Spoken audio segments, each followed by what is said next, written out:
Hey guys, welcome to the SimRacingPaddock. I'm William Marsh, and this is our next installment in the Getting Started in Sim Racing series. In this video, we're going to be talking about getting into sim racing on a budget.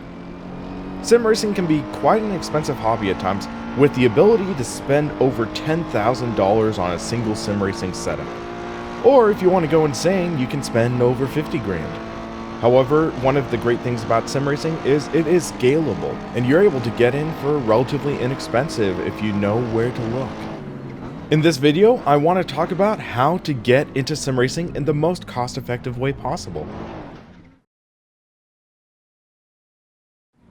One of the easiest ways to save money getting into sim racing is by using what you already have. Have an old PS3 lying around catching dust? Find a used copy of Gran Turismo 5 or 6 and get an inexpensive wheel and you're set. Most people have a fairly recent PC. If you're one of those people, or even if you have a laptop, you might be able to run older games like GTR 2 or even the original R Factor. If you use what you already have, that is a great way to save money. One of the great things about the sim racing community is that there is an active third-party market. A lot of times in sim racing, you shouldn't be afraid to buy used. On my local Craigslist, I've seen some incredible deals on sim racing cockpit and wheel combos, which could get you a decent setup for a fraction of the price. Craigslist is a great option because sometimes sim rigs are expensive to ship, so the seller is willing to have a reduced price for local pickup.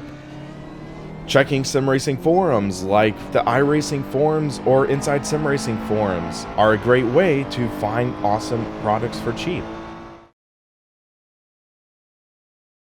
In my previous video, I mentioned PC sim racing is my recommended platform of choice for sim racing.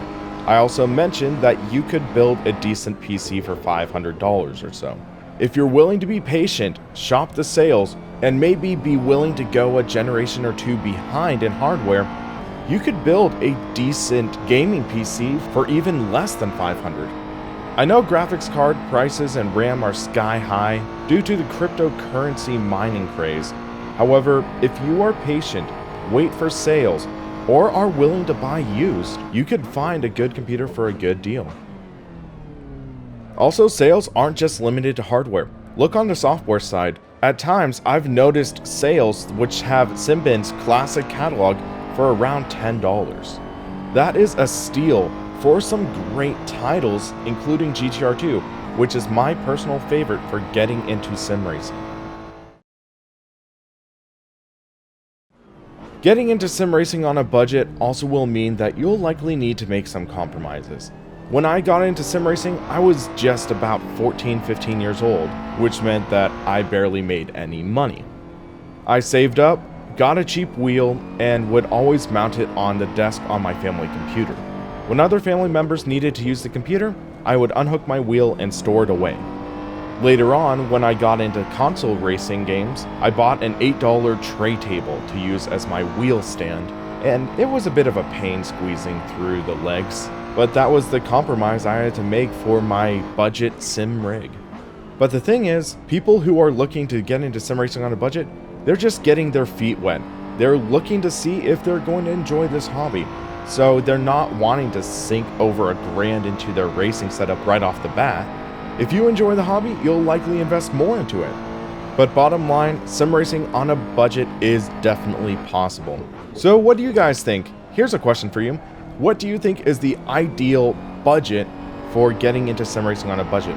Would you say $500, $200? Could you even pull it off with $100? Let us know in the comments.